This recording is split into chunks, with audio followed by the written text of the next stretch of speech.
Salut à tous, c'est Z122 et aujourd'hui, c'est l'élu. Apple est connu comme étant une marque qui est relativement premium. Euh, toutes leurs machines qui sortent depuis, on va dire, le début des années 2000, c'est toutes des machines qui coûtaient au minimum, et je dis bien au minimum, au-dessus de 1000$. Et ça inclut le MacBook original fait en plastique, pas super puissant, et le MacBook Air qui, depuis 2009, était l'entrée de gamme d'Apple. Mais même à ça, avec les années, le prix a monté. Et je crois qu'aux dernières nouvelles, le MacBook Air le moins cher était 1500$ canadiens pour le modèle M4. Ce qui est vraiment cher.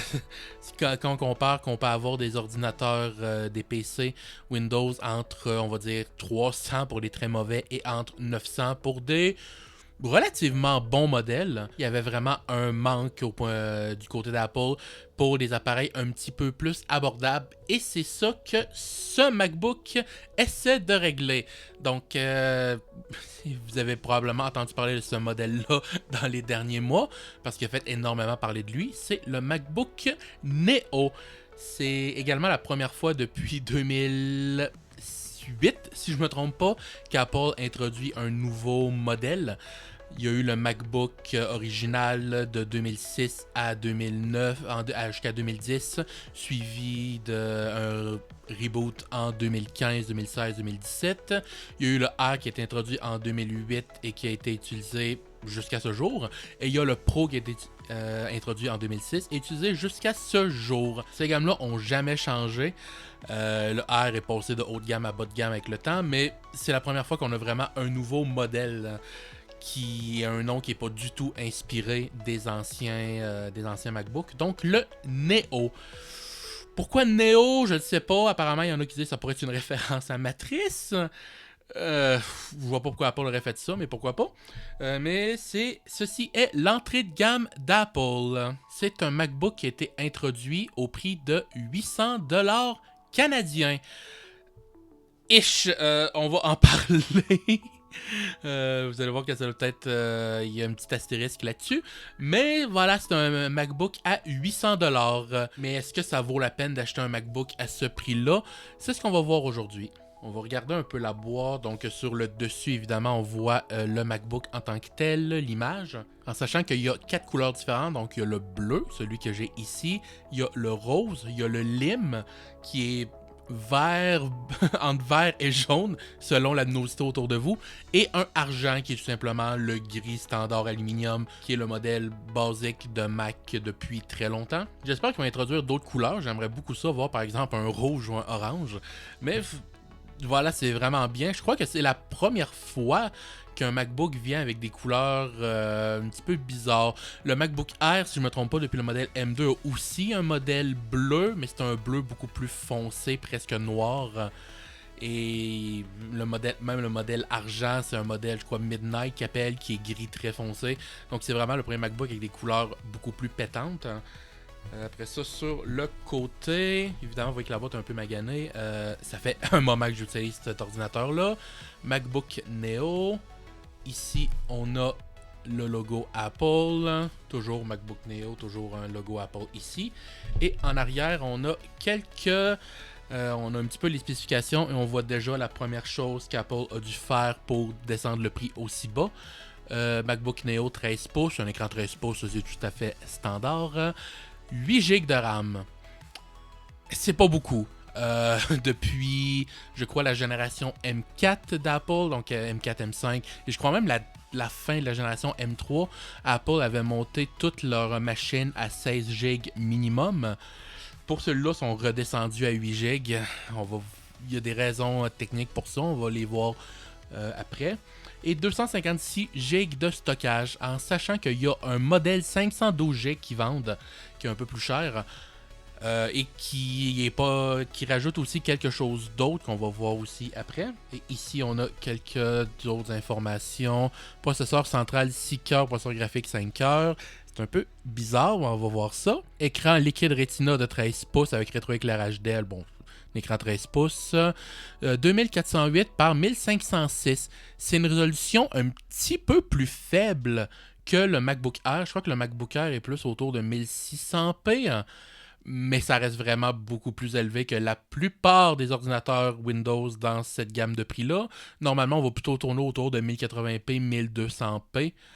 On va voir la qualité de l'écran, mais je peux déjà vous spoiler un petit peu. La qualité de l'écran est incroyable, hein. Deux ports USB-C. USB-C, c'est important. Prise écouteur, Magic Keyboard, évidemment que le clavier est intégré, c'est un portable. Dimension et poids, 1.27, donc 1.27 cm d'épaisseur, 29.75 j'imagine de long, puis 20.64 de large. Bon, c'est exactement la même taille que le MacBook Air actuel. Par contre, on voit aussi le 1.2 kg, 2.7 livres. C'est un ordinateur qui est... C'est pas le plus léger que j'ai utilisé, mais ça reste vraiment très, très léger. C'est pas un problème. Et manière intéressante, c'est un petit peu plus lourd que le MacBook Air, alors qu'il y a un moins bon processeur, moins bon écran, tout ça. C'est un petit peu plus lourd. En partie parce que l'aluminium qu'ils utilisent pour le faire, je crois qu'ils utilisent un processus un petit peu différent. Je crois que le MacBook normal, MacBook Air, utilise un boîtier en aluminium qui est vraiment casté, fondu. Dans le fond, ils le fondent, ils le mettent dans un moule, puis ça donne l'ordinateur, ça donne le boîtier. Celui-là, c'est vraiment juste ils partent avec une plaque d'aluminium plus épaisse, puis ils drillent, je sais pas comment dire ça, ils creusent dedans jusqu'à ce que ça ait la forme qu'ils ont besoin. Ce qui est beaucoup moins cher à faire, mais ce qui fait aussi que ça fait ça fait de l'aluminium un petit peu plus lourd, d'un petit peu moins bonne qualité, mais c'est pas un très gros problème. Donc, oui, un petit peu plus lourd qu'un MacBook Air, vraiment pas grand-chose. 1 gigaoctet égale 1 milliard d'octets, capacité réelle formatée inférieure, le poids varie en fonction de la configuration et du processus de fabrication. Voilà, c'est ce que je disais. Modèle, blablabla, produit d'Apple, produit du Vietnam. Ah bon, il n'est pas fait en Chine, étonnant. Et emballage en papier Apple Mac, voilà. C'est une boîte, tout ce qu'il y a de plus standard pour Apple. Et maintenant, on va voir à l'intérieur à quoi ça ressemble. Une boîte en carton qui s'ouvre comme ceci. Et ici, bon, j'ai remballé le MacBook. Ça n'a pas été super bien fait parce que l'ordinateur, je l'ai depuis maintenant un mois et demi, 2 mois. Je ne sais plus exactement. Si vous voulez voir exactement à quoi il ressemblait quand il sortait de la boîte directement, j'ai fait un short. Que vous pouvez voir sur ma chaîne où je l'ouvre pour la première fois. Donc c'est un petit peu plus propre que ça. Mais ici, on a tout l'emballage est en papier comme c'est écrit sur la boîte, ça c'est bien. Ici, on a un petit tag Hello qui est une référence au Macintosh, au pub des premiers Macintosh et de l'iMac original si je ne me trompe pas. On va lever ça. On va le tasser. Ici, on a juste une espèce de petit manuel, pas très utile. Et on a le chargeur et le câble. Le chargeur est uniquement, vous voyez ici, 20 watts. C'est vraiment très peu pour un ordinateur portable. En fait, si je me trompe pas, c'est un chargeur de iPad. 20 watts, ça veut dire que l'ordinateur n'a probablement pas une grosse batterie. Spoiler, la batterie est effectivement pas très grosse, mais on va voir si c'est vraiment un problème plus tard. Et un câble USB-C standard. Je crois que le câble est censé avoir un petit peu la couleur de l'ordinateur. Il y a de l'air un peu bleuté, mais je suis pas convaincu si c'est vraiment le cas ou c'est mon imagination. Bon, comme vous voyez, j'avais même pas ouvert ces deux-là. J'utilise mon propre chargeur qui est un peu plus gros que ça. Et sinon, c'est juste du carton dans la boîte. Il n'y a rien d'autre. Et maintenant, on a l'ordinateur directement qu'on ouvre ici. Ça, comme j'ai dit, tout fait en carton. Et on a l'ordinateur là. On va tasser ça. Voilà, le MacBook Neo, comme vous voyez, celui-là est de couleur bleue. Pour ceux qui ont l'habitude des MacBooks plus modernes, le design va vraiment vous rappeler le MacBook Air et MacBook Pro actuel. Il y a quelques petites différences. Première chose, c'est que les coins sont apparemment plus arrondis. J'ai pas de MacBook Air moderne pour comparer. pourquoi pas que ça fait une très grosse différence. Si je me trompe pas aussi, la pomme est censée être noire sur les autres MacBooks. Celle-là, vous voyez que c'est bleu, un petit peu plus foncé que le reste de l'ordinateur. C'est ça pour toutes les couleurs. Et la qualité de l'aluminium est apparemment moins bonne. Encore une fois, j'ai rien pour comparer. Et si on n'a pas de point de comparaison, c'est incroyable pour un ordinateur à 800$ astérisque. Euh, parce qu'à ce prix-là, normalement, la plupart des ordinateurs Windows, on va avoir du plastique ou parfois en partie en aluminium, un peu cheap avec une partie en plastique. Ça, c'est vraiment un endroit où Apple ont vraiment pas ils ont vraiment pas été cheap. Hein. Ça file comme un ordinateur, comme un MacBook Air. Sincèrement, si vous avez rien pour comparer, on dirait juste un ordinateur à 1500$. Ce qui est bien. Ici, il y a la charnière, pas grand chose à dire. En haut, ici, il y a 2 ports USB-C. Hein. On va y revenir encore un peu plus tard. La prise, écouteur et un haut-parleur. Si je ne me trompe pas, c'est le premier MacBook des haut-parleurs qui sont sur le côté au lieu d'être sur l'écran. Ici, on a juste l'entrée pour mettre son doigt et ouvrir. Et ici, on a l'autre haut-parleur qui veut pas focuser, mais voilà, c'est juste un trou. Ici, il n'y a absolument rien. Et en arrière, juste la plaque bleue avec les 4 pieds ici qui sont, je crois, plus surélevés que le MacBook Air. Pourquoi pas, je sais pas pourquoi ils font ça. Et voilà, les pieds sont bleus, l'arrière est complètement bleu, les vis sont bleues. C'est vraiment une attention au détail assez bonne. Et la vis en tant que telle, c'est la fameuse vis qu'Apple utilise depuis 10 ans maintenant, le vis Pentalobe, qui ressemble un petit peu à un tournevis Torx, mais arrondi. C'est un peu c'est un peu tannant qu'ils utilisent ça, mais au moins, je sais pas si c'est dur que ça à trouver sur Internet. Puis on va peut-être voir plus tard que vous voyez que l'ordinateur n'a pas l'air très dur à ouvrir. On va y revenir. On va maintenant l'ouvrir. Il y a... Voilà, il y a une affaire de papier ici qui protégeait l'écran et le clavier. Et vous voyez qu'il s'ouvre directement quand on ouvre l'écran. Tous les appareils Apple font ça, enfin tous les MacBooks font ça, ça m'énerve un petit peu, mais c'est normal. Ici, on a quelques trucs un petit peu spéciaux à voir. Donc, premièrement, vous voyez que le clavier, je sais pas si ça va voir à la caméra, mais il est bleu. C'est blanc, un petit peu bleuté. Donc, le clavier, ils ont fait qui s'adapte, qui fit avec le reste, avec la couleur de l'ordinateur. Donc, si vous avez acheté le lime, le clavier va être jaune. Si vous avez acheté le jaune, si vous avez acheté le rose, le clavier va être rose. C'est vraiment ça a l'air stupide dit comme ça, mais c'est vraiment une façon au détail qu'on voit rarement. Même chez Apple, tous leurs autres modèles d'ordinateur, ils vont avoir un clavier noir point. Après, c'est un clavier canadien multilingue qui est un standard que je déteste et à ce que sache, Apple est le seul qui l'utilise. Mais c'est censé être le clavier standard au Canada. C'est juste que moi, personnellement, je le vois jamais. Au Québec, on a notre propre standard qui s'appelle Français-Canada. Voilà, donc avec les accents qui sont ici, alors que sur le clavier français-Canada, ça va être des touches mortes. Euh, Grosse touche escape au lieu d'avoir une autre touche à côté escape. Donc, c'est standard, mais j'aime pas vraiment l'agencement qu'Apple utilise. Mais le clavier en tant que tel, il est vraiment incroyable. C'est un des meilleurs claviers sur un ordinateur que j'ai testé. Je crois que les seuls claviers qu'on pourrait vraiment appeler meilleurs, c'est peut-être les ThinkPad, puis encore, c'est vraiment subjectif rendu là.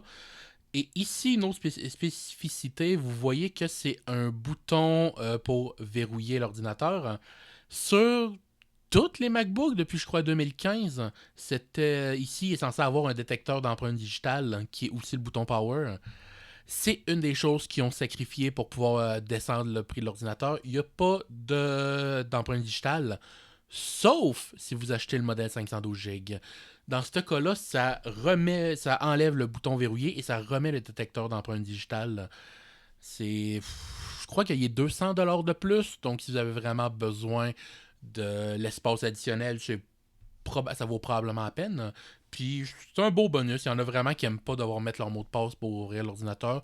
Personnellement, ça me dérange pas plus que ça, mais effectivement, c'est agréable de pouvoir le déverrouiller juste avec le doigt. Et ici, on a le pavé numérique qui est extrêmement grand pour un ordinateur 13 pouces. Il y en a maintenant d'un petit peu plus grand sur PC, mais ça, c'est tout à fait parfait à mon avis. Pas besoin d'être plus grand. Et une des spécificités, c'est que, pareil, depuis 2015, toutes les MacBooks utilisaient un trackpad qui était tactile, mais comment je peux dire ça? Je me rappelle plus du nom exact qu'Apple utilise, mais c'est que c'est un trackpad qui bouge pas physiquement. C'est vraiment juste une affaire tactile et quand on appuie, ça fait vibrer le trackpad pour donner l'impression qu'on a appuyé. Celui-là, c'est le premier depuis le MacBook Pro 2015, je me trompe pas, qui est physique. Je sais pas si vous allez vraiment le voir, mais vous voyez qu'il bouge. Ça se voit un petit peu, il bouge quand on appuie. Mais ça reste vraiment un très bon trackpad. C'est meilleur que la plupart de ceux que j'ai utilisés sur des ordinateurs Windows. Et on peut quand même appuyer partout. Et la force est environ la même partout. Apple ont mis beaucoup de travail derrière ce trackpad-là pour qu'il soit agréable à utiliser. Et honnêtement, j'ai même vu des gens qui disaient qu'il était plus agréable que le trackpad magnétique des MacBooks plus récents. Donc, est-ce que c'est vraiment un désavantage? Pas nécessairement. Et finalement, ici, on a l'écran. Là, évidemment, ça va être assez dur à montrer à caméra, surtout avec les lumières qui reflètent dedans. Mais c'est comme c'était écrit sur la boîte, un écran 1506p, 1504p. Et honnêtement, la qualité est vraiment incroyable. Ce n'est pas un écran haut taux de rafraîchissement, donc c'est juste 60 Hz. Ce n'est pas un écran HDR, si je ne me trompe pas, ou peut-être qu'il supporte HDR, mais vu que c'est juste un rétroéclairage uniforme, ça, ça change. C'est du faux HDR si ça le supporte. Et si je me trompe pas, l'écran peut aller jusqu'à 500 nits, qui est extrêmement lumineux. Donc, je crois qu'il faut se connecter pour ça. On est connecté dessus. D'ailleurs, si vous voyez tout le fond d'écran, l'interface, tout ça est bleu. Donc, il adapte la couleur de l'interface à la couleur d'écran que vous avez choisi. Oui, c'est quand même drôle. Et c'est ici, vous voyez que l'écran peut aller extrêmement, extrêmement pas lumineux, hein, extrêmement sombre. En fait, là, le rétroéclairage est complètement désactivé. Maintenant, il est ouvert et on voit à peine. Et ça peut aller jusqu'à, c'est ça, je crois, 500 nits. Là, à ce niveau-là, c'est tellement fort que c'est capable de même cacher un petit peu la lumière au-dessus pour montrer à quel point c'est lumineux. Honnêtement, à ce niveau-là, à l'œil nu, c'est trop lumineux. C'est vraiment. Mais pour l'utiliser en extérieur, c'est vraiment parfait. Hein. On va quand même le laisser de même pour enregistrer. Et l'autre petit détail que j'ai pas fait remarquer sur le clavier, peut-être que vous le voyez, il est pas rétroéclairé. Hein. Je crois aussi que c'est le premier clavier de Mac qui est pas rétroéclairé depuis le MacBook 2010, le dernier MacBook plastique. Toutes les autres depuis ce temps-là étaient rétroéclairés. Pas si grave que ça, sincèrement. Dans le noir, vu qu'ils ont mis. Il y a quand même le contraste, c'est quand même pas mauvais, donc c'est pas si grave que ça. Et maintenant, on va regarder le gros sacrifice qu'ils ont dû faire pour le mettre à ce prix-là. MacBook Neo, puce Apple A18 Pro. Pour ceux qui ne savent pas c'est quoi, c'est la puce d'un iPhone. Pour être plus précis, je crois que c'est la puce de l'iPhone 15 Pro ou 16 Pro. Donc même pas de la génération actuelle, mais de la génération précédente. Alors que toutes les MacBooks depuis le tout premier utilisaient les puces M qui sont plus rapides, qui ont un petit peu plus d'options. C'est probablement la raison pourquoi il n'y a pas d'option 16 GB pour la RAM, parce que le A18 Pro, puisque c'est fait pour un téléphone, il est limité à 8 GB, il n'y a aucune autre option, puis la RAM fait partie du processeur. Probablement que, puisqu'Apple faisait juste réutiliser des restants d'iPhone qu'il y avait en stock. Ils pouvaient pas vraiment upgrader ça. Donc, c'est un peu étrange une puce de téléphone dans un ordinateur. Est-ce que c'est vraiment un problème? On va le voir plus tard. Mais je peux déjà vous dire que pas vraiment. Avant de vraiment parler des performances et commencer à parler de quelques autres petits problèmes, on va juste voir un petit peu qu'est-ce que ça donne si on essaye de naviguer sur Internet. J'ai connecté un clavier souris pour que ça soit un petit peu plus simple. Donc, disons qu'on va aller sur Reddit. Ça charge tout à fait rapidement. C'est vraiment pas mauvais. On veut regarder... Ouh, c'est dur d'écrire avec beaucoup de décalage sans regarder le clavier et l'écran. Ouais, on va chercher MacBook Neo. Est-ce que le MacBook Neo vaut la peine? Long terme. Une autre review du MacBook Neo, hein? Pourquoi pas? On peut aller voir. Ici, on voit la couleur du argenté, donc du gris. Oui, c'est très bien. Je pollue, c'est pas grave. Est-ce que c'est bon pour le collège? Oui, pourquoi pas, ok. On va aller par exemple sur YouTube. J'ai écrit YouTube sur Reddit. Ça va pas beaucoup aider. On va rechercher ma chaîne. J'ai hacké une Xbox 360 pour la première fois, pourquoi pas, on va mettre ça. Salut à tous, c'est César22 et aujourd'hui, Xbox. Le son est très fort. Je ne sais plus si le son est au bout en ce moment. Oui. Le son est extrêmement fort et la qualité est vraiment pas mauvaise. Les haut-parleurs sont sur le côté. Donc, même si... Comment je peux dire ça? Si vous le mettez, par exemple, dans un coin où il y a un mur, mettons, à votre droit ici, le son va un petit peu rebondir. C'est pas incroyable. Mais sinon, la qualité est vraiment pas mauvaise. Hein. Xbox original pour la première fois. Je l'avais démonté puis j'ai vraiment rien à dire. C'est peut-être même trop fort. Je conseille peut-être de le mettre un petit peu moins élevé. Hein. Mais par exemple, si on veut mettre de la musique, ici par exemple, je vais approcher un petit peu le micro pour que vous puissiez l'entendre.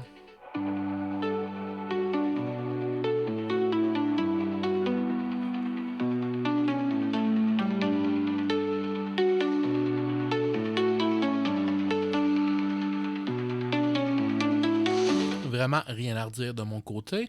Apparemment, le MacBook, MacBook Air, MacBook Pro moderne ont un meilleur son que ça, mais honnêtement, j'ai vraiment pas à me plaindre ici. Hein. Et je crois que ça sert à rien d'aller plus loin juste pour l'utilisation de même normale.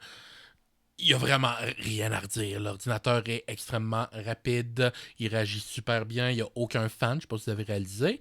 Évidemment, vu que c'est un iPhone, basiquement, c'est un gros iPhone. Maintenant, c'est bien beau de dire que c'est correct, mais si on compare à d'autres machines, qu'est-ce que ça donne? On est ici sur Geekbench.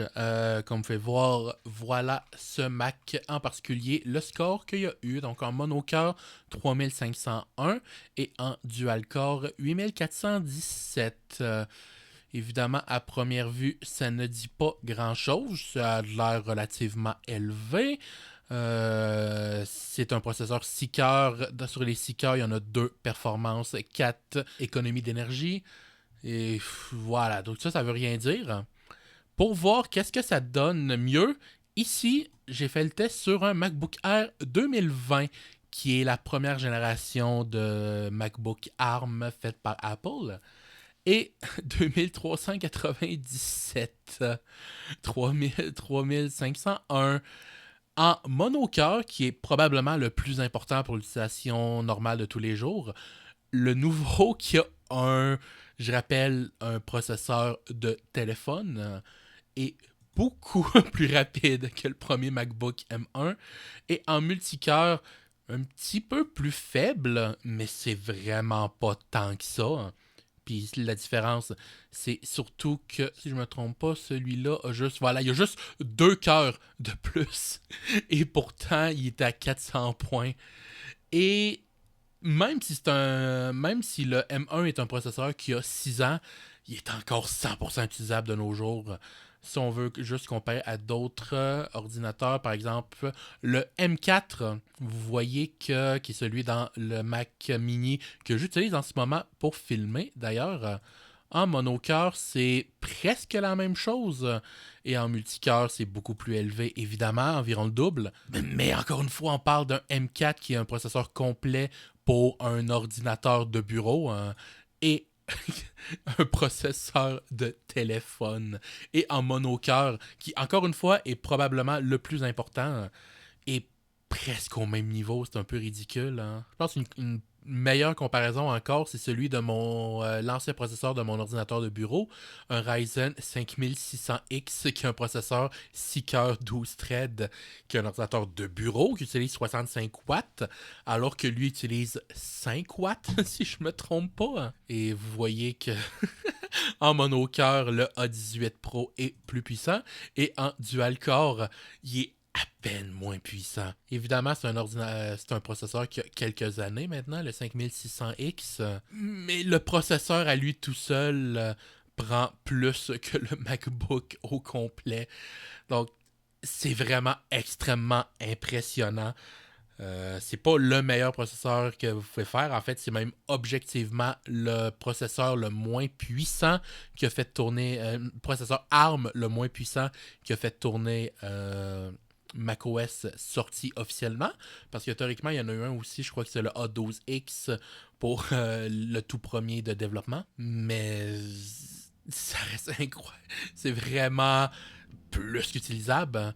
Par contre, si on compare la carte graphique, si je réussis à le trouver même, vous voyez que le M4 ici a 57 900, ce qui n'est pas mauvais. Ça équivaut à une vieille carte graphique moyenne gamme gaming. Le M1 avait 33 336. Qu'est-ce qui se passe avec la caméra? Calme-toi.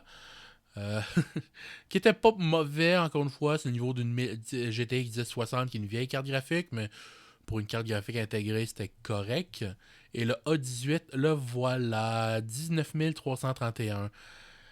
C'est presque 2 fois moins rapide que le M1. En sachant quand même que le test que j'ai fait ici, c'est avec le M1 amélioré, c'est-à-dire que le MacBook Air était vendu avec 2 versions. Je crois qu'il y avait la version avec le GPU 5 cœurs ou 6 cœurs et la version avec le GPU 7 cœurs. La version que j'ai utilisée là, c'est la version 7 cœurs. Ou 7-8, peu importe. C'est pas important, c'est juste que vous pouvez voir que il était presque 2 fois plus rapide. Hein. Et en sachant quand même que le M1 que j'ai utilisé avait aussi 8 GB de RAM. Donc c'est le modèle 16 GB.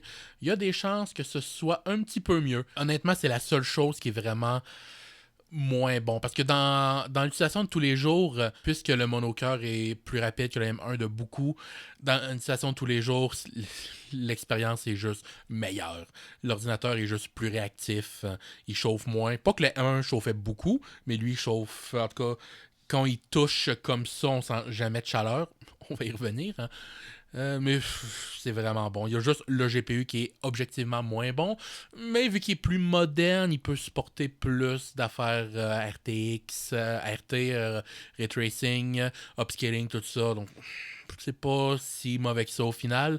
D'ailleurs, on va voir qu'est-ce que ça va donner maintenant. Il n'y a pas une tonne de jeux qui sont compatibles avec macOS. Il y en a de plus en plus, mais il n'y en a toujours pas beaucoup. Mais le plus lourd que j'ai, c'est ceci. Cyberpunk 2077. Donc on va juste le lancer pour voir un petit peu qu'est-ce que ça donne. Je pense que c'est vraiment le benchmark parfait. En sachant que le jeu est même pas officiellement compatible avec le M1. Est-ce que j'ai refusé sans faire par exprès? Non, ok. Si je me trompe pas, le jeu il demande au minimum un M2 et il recommande un M4. Ici, on a quelque chose qui est un petit peu mieux que le M1 côté CPU et beaucoup moins puissant côté GPU. Donc, on va voir qu'est-ce que ça va donner. Hein. En sachant, le son est fort. on va le baisser. En sachant évidemment que c'est pas un ordinateur gaming. Je crois que c'est assez clair. Hein. Est-ce que je peux passer ça? Très bien. Et on va essayer d'afficher les FPS. Parfait. J'ai mis le plus gros possible le nombre de FPS en haut. Vous allez pouvoir voir qu'est-ce que ça donne. Et on va aller voir les options. Bon, déjà, vous pouvez voir dans le menu, c'est pas extrêmement fluide. Mais je ne sais pas exactement mes options sont à quoi en ce moment.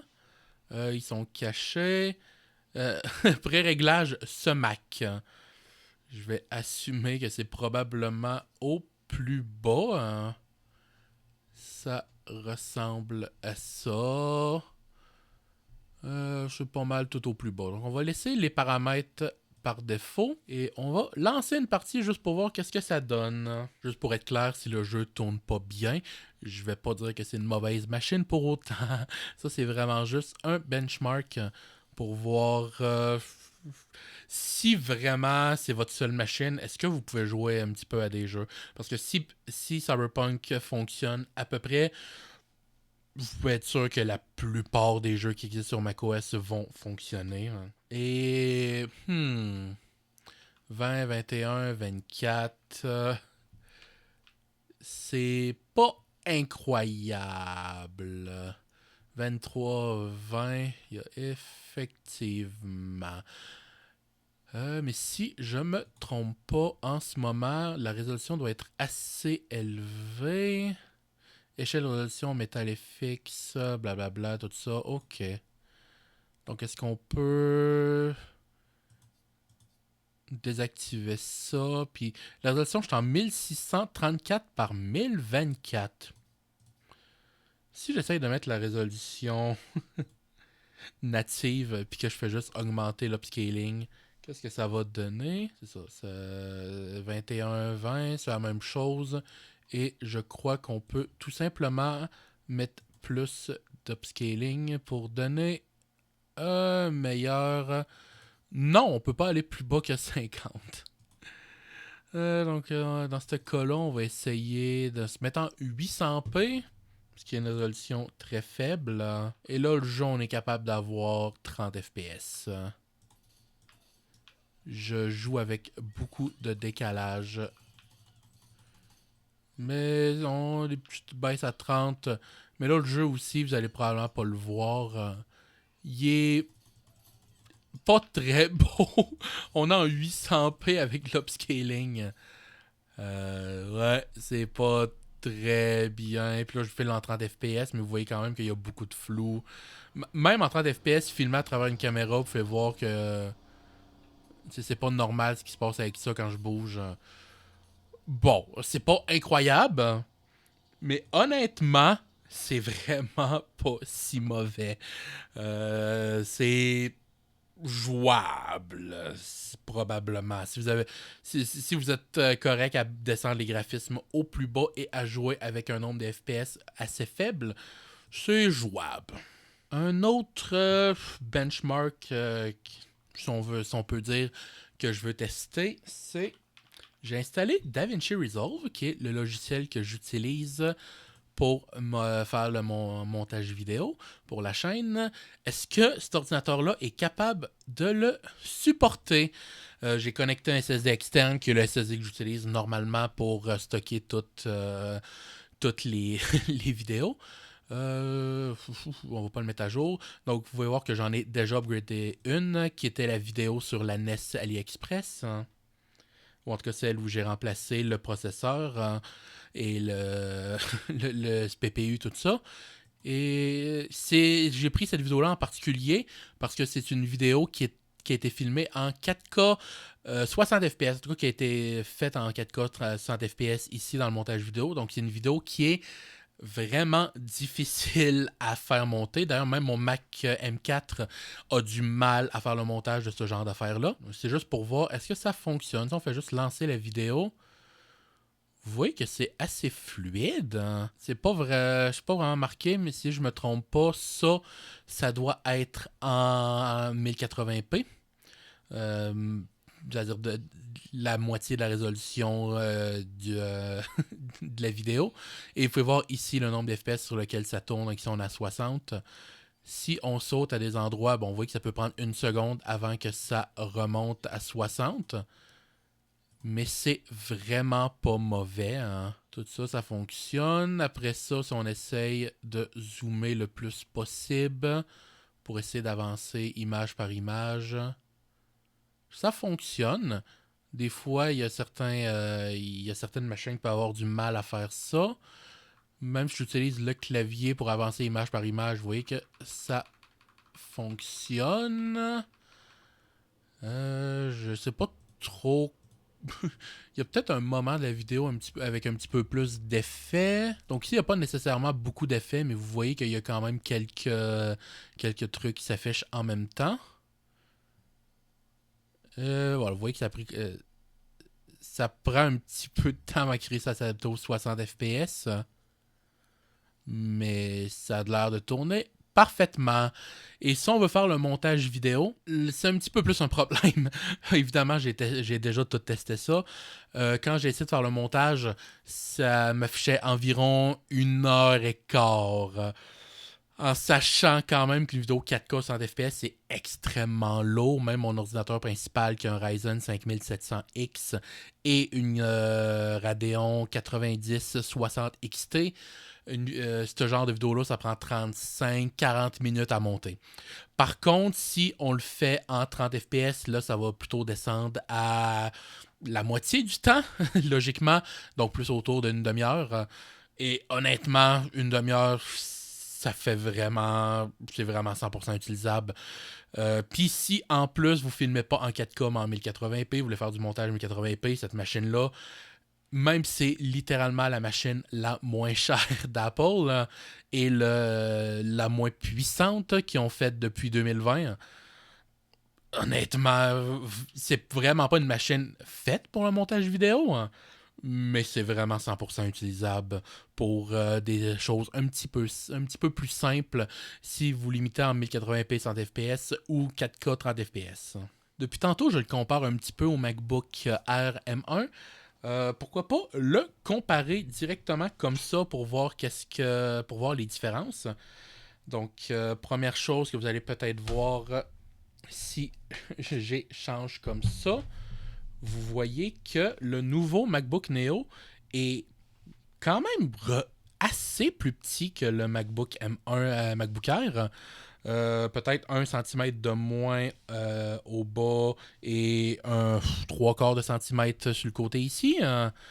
Ce qui fait quand même que l'ordinateur a de l'air plus mince, mais, plus petit, même si la différence est vraiment pas très grande.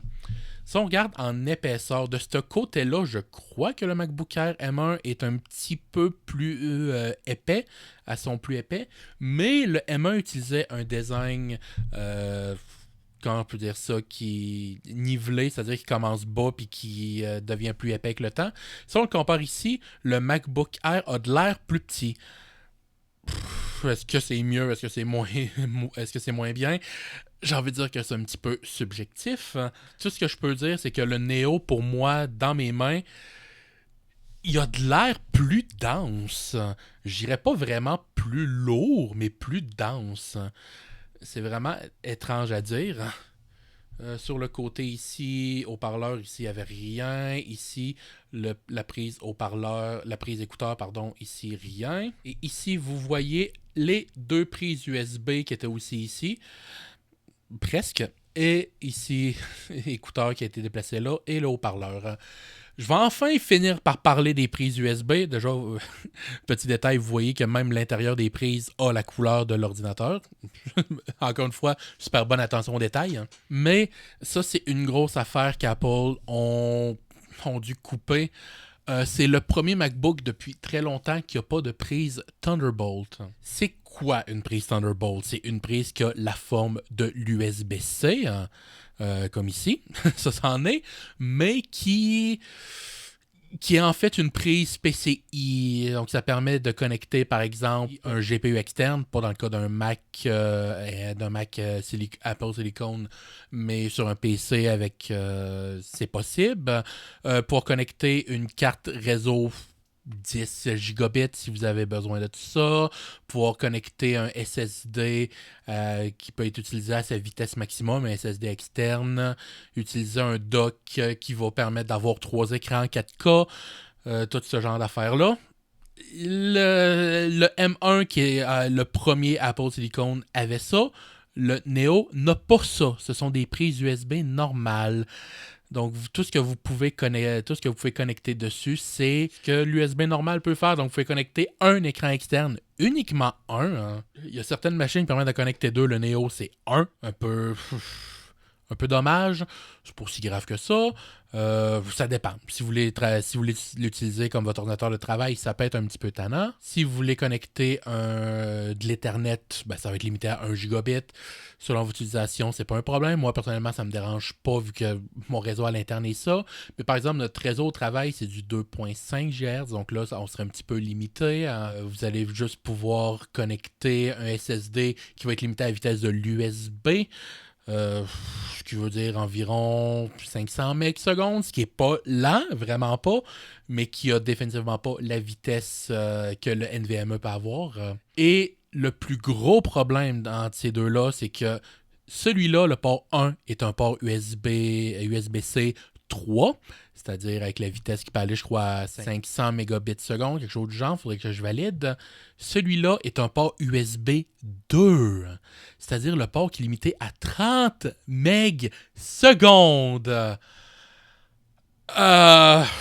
C'est pas incroyable, c'est même complètement ridicule. Ça existe encore des ordinateurs Windows qui vont utiliser, qui vont avoir par exemple une prise USB-C, une prise USB 2. Normalement, ça va être fait, mettons, pour connecter un clavier et une souris, puis qui va avoir 2-3 ports USB 3. Là, c'est un port USB 3, un port USB 2. Ce port-là est inutilisable. Basiquement, si vous connectez une clé USB là-dessus, l'ordinateur va se plaindre. Hey, vous l'avez connecté sur une prise qui est basse vitesse, ça va être super lent. Si vous connectez un SSD, ça va être aussi lent qu'une clé USB qui a 20 ans. Vous ne pouvez pas connecter un écran externe sur cette prise-là. C'est vraiment bizarre qu'il ait pris la peine de le mettre. Et donc, si, par exemple, vous voulez utiliser comme ceci un dock USB-C, connectez-le ici. Vous n'avez pas le choix.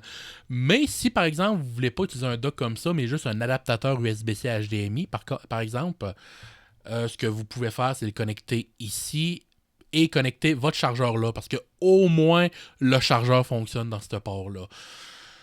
Mais c'est vraiment...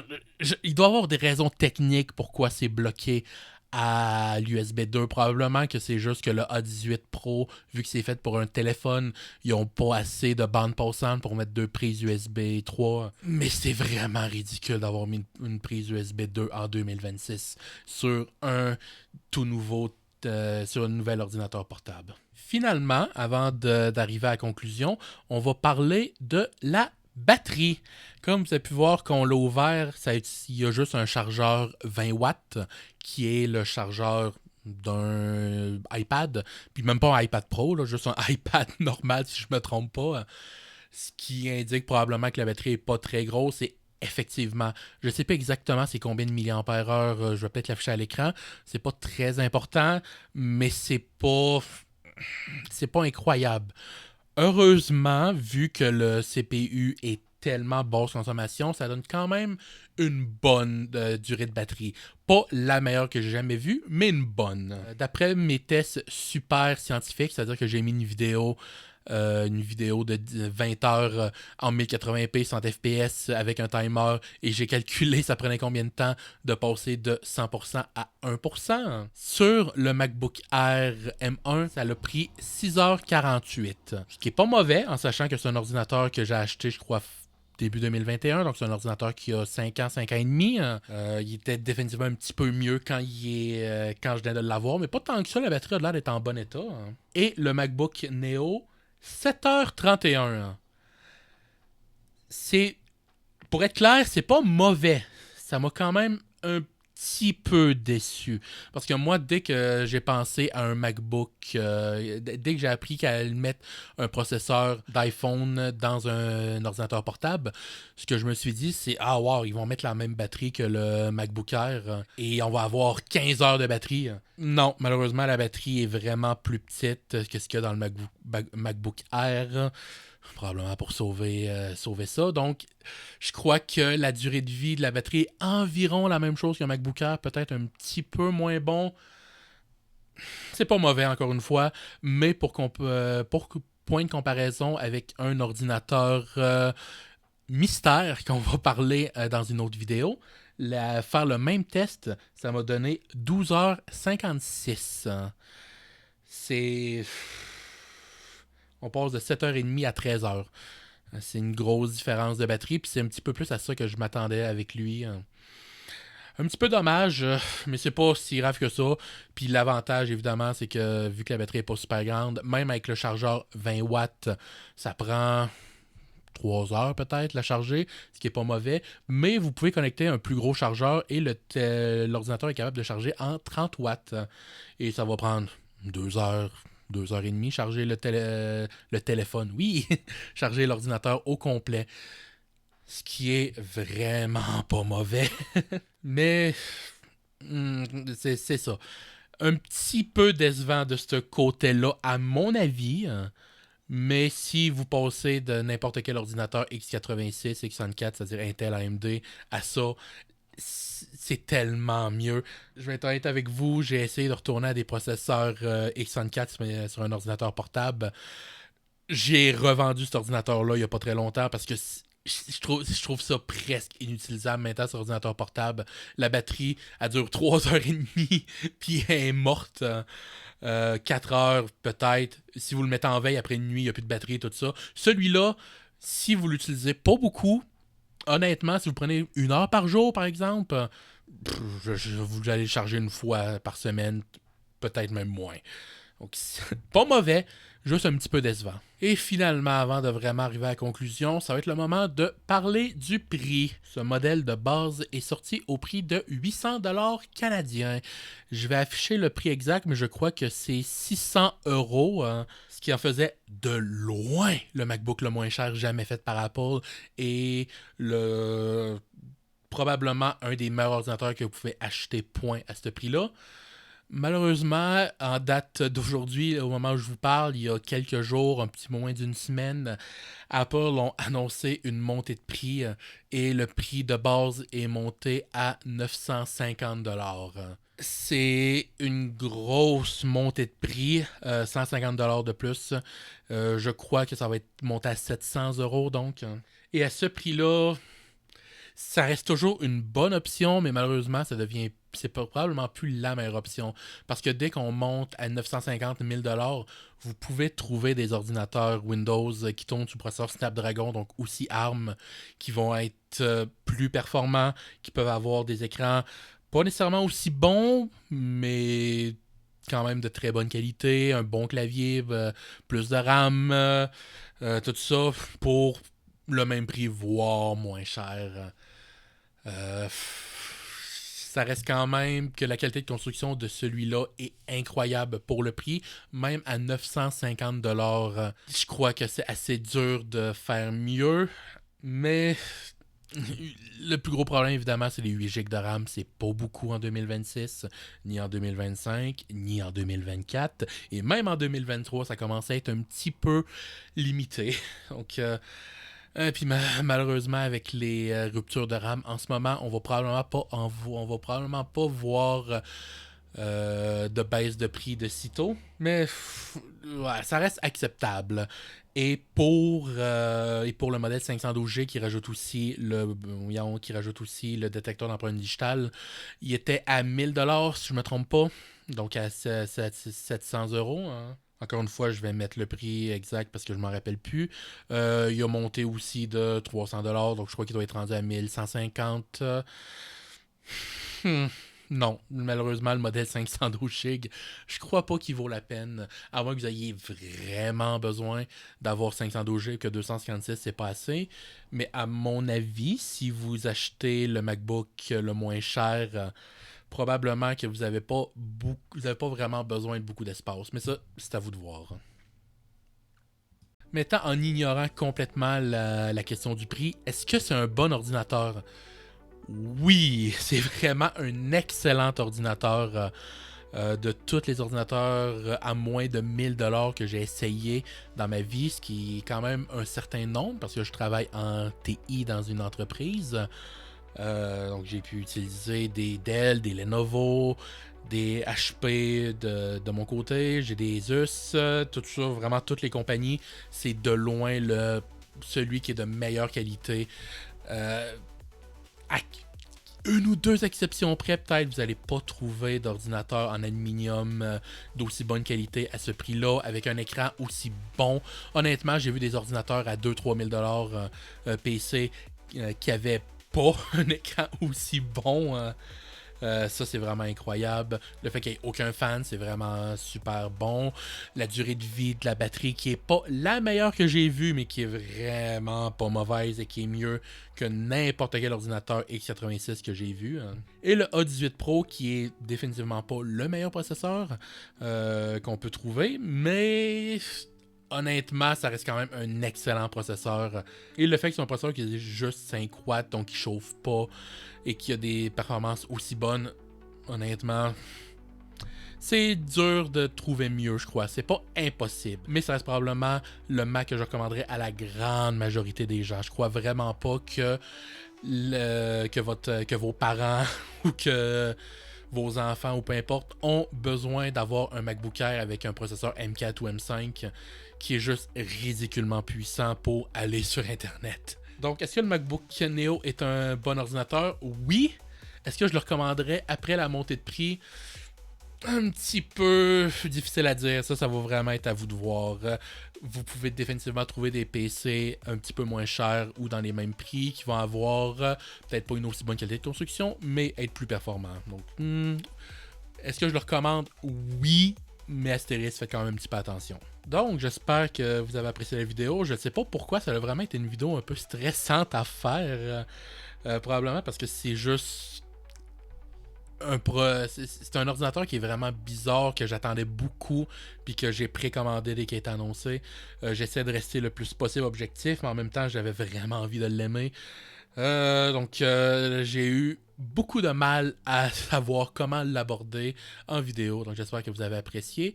Et on se dit à la prochaine fois. Au revoir.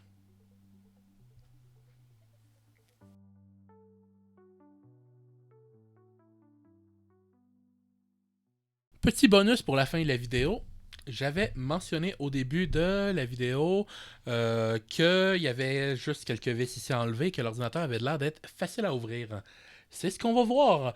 Normalement, je ne ferais pas ça sur un ordinateur aussi neuf, surtout Apple, qui ont vraiment la réputation de faire des ordinateurs extrêmement difficiles à ouvrir. Le MacBook M1 fait pas mal partie de ça.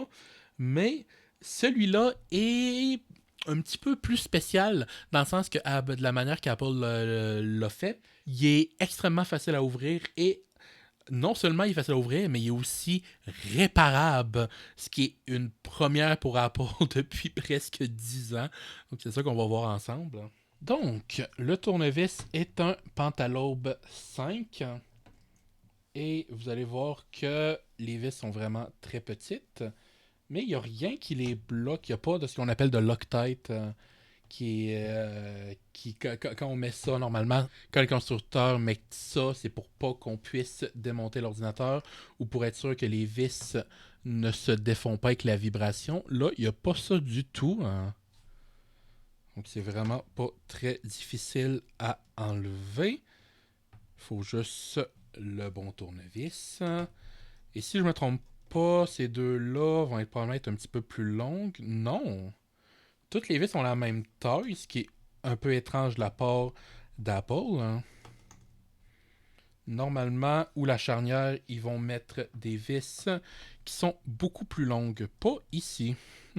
J'avais oublié ça. Ça fait quelques semaines que j'ai pas démonté. Toutes les vis sont enlevées. Et si je me trompe pas, il faut glisser pour enlever la plaque. Voilà, on glisse vers le haut comme ça.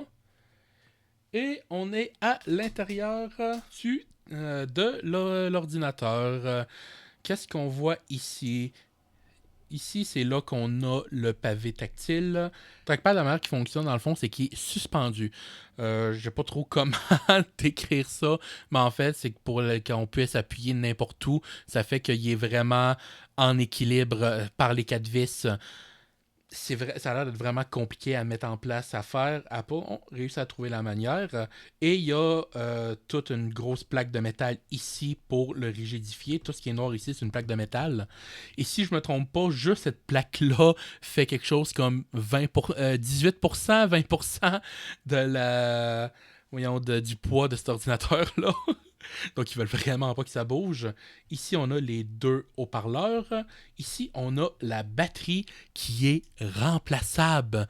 Normalement, toutes les batteries de Mac depuis les MacBook Air 2015, 2016, 2017 sont tout le temps collées avec une tonne de colle, super difficile à enlever. Il faut tout enlever, la carte mère, tout ça.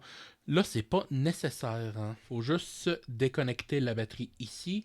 Et il y a, je crois, une dizaine de batteries de vis enlevées autour. Et la batterie fait juste s'enlever.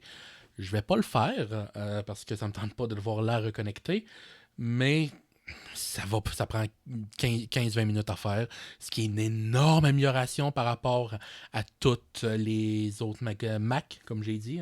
Ici, on a les ports USB qui sont, encore une fois, sur leur propre carte mère. C'est-à-dire qu'il est juste connecté ici par des vis à la carte mère principale, mais ça veut dire que vous pouvez juste le remplacer si votre port de charge est brisé, ce qui est aussi vraiment bien parce qu'il y a tellement d'ordinateurs que de la manière qui fonctionne, c'est vissé, c'est pas vissé, c'est soudé sur la carte mère, donc vous perdez, si vous n'avez pas les compétences en soudure, vous allez juste perdre votre ordinateur si vous accrochez le câble quand il est connecté, ce qui est arrivé à mon beau-père il n'y a pas très longtemps. Ici, on a juste tout ce qui a rapport avec la charnière, qui est apparemment vraiment très complexe. Et ici, c'est la carte mère. Juste ça, c'est la carte mère. Apple appelle ça la carte logique, la logic board, peu importe. C'est une carte mère. Ici, puis vous voyez qu'il n'y a vraiment pas grand-chose. Il y a juste une espèce de petite plaque ici qui sert, je crois que c'est fait en aluminium, qui est, je vais vous le montrer un petit peu mieux. Donc, vous voyez peut-être un petit peu mieux ici. C'est tout ça, la carte mère. Ce qui est noir ici, c'est juste papier d'aluminium qui sert un petit peu de radiateur. Et c'est en fait la raison pourquoi le processeur est pas aussi bon que le M1 en multicœur. Il n'y a pas de radiateur, c'est juste un peu d'aluminium. Puis ce qui se passe, c'est que le processeur surchauffe. Il surchauffe immédiatement en 10 secondes. Fait qu'il limite immédiatement sa vitesse. Puis c'est ça qui se passe. Donc si on mettait un vrai radiateur, le processeur serait capable d'avoir le niveau d'un M2, voire d'un M3. Et il y a moyen de régler ça. Il y a des gens qui ont découvert que si vous mettez un pad thermique, je crois, de 2 mm, donc celui-là, ici, par exemple, puis que vous remettez la plaque qui est faite en aluminium, donc qui est un radiateur, ça fait que vous allez transformer le bas de l'ordinateur en radiateur et le processeur va être capable d'aller relativement plus vite. Je crois que c'est une augmentation de 15 ou 20% de performance, ce qui est vraiment pas rien. Malheureusement, en faisant ça, vu que vous transformez le châssis de l'ordinateur en radiateur, il va être beaucoup plus chaud, surtout si vous le mettez sur vos genoux. C'est pas assez chaud pour brûler, mais c'est assez chaud pour que ce soit désagréable. Et pour être honnête avec vous, je ne sais pas si c'est une bonne idée de faire ça. Je crois que c'est encore un peu trop tôt pour dire sur le long terme qu'est-ce qui va se passer avec ça. Il y a beaucoup de gens qui l'ont fait qui disent que ça fait une grosse différence. Faut voir que j'ai acheté ça pour le faire, mais je ne l'ai pas encore fait. Peut-être que je vais finir par le faire quand il va y avoir plus de tests à long terme sur Internet. Pour le moment, je crois que c'est pas particulièrement nécessaire. Et finalement, le clavier est remplaçable. Ça, on n'a jamais vu ça pareil depuis au-dessus de 10 ans chez Apple. Normalement, le clavier était soudé, collé, tout ce que vous voulez sur la plaque du haut. Sur l'ordinateur où il y avait la carte mère, tout ça. Donc, si vous vouliez remplacer le clavier, il fallait que vous remplaciez basiquement l'ordinateur au complet. Là, c'est pas le cas. Vous avez juste besoin d'enlever, attention, 104 vis. Je n'exagère pas, il y a vraiment 104 vis que vous devez enlever dans tout l'ordinateur pour pouvoir enlever le clavier et le remplacer. Hein. Vous pouvez le faire. Ça, je le donne à Apple. Puis apparemment, ils ont dû mettre autant de vis parce qu'ils voulaient que le clavier il soit vraiment rigide. Ce que je peux comprendre, le fait que ça soit collé, soudé, normalement, ça donne, c'est ce qui fait qu'il file aussi bien. En mettant une tonne de vis de même, ça fonctionne. C'est juste excessivement chiant si vous voulez le remplacer, mais ça se fait. Et je crois que Apple le vend pour pas très cher. Il y a même des gens qui ont remplacé le clavier du modèle 256 GB par celui du modèle 512 GB. Et ça fonctionne. Donc, tant mieux.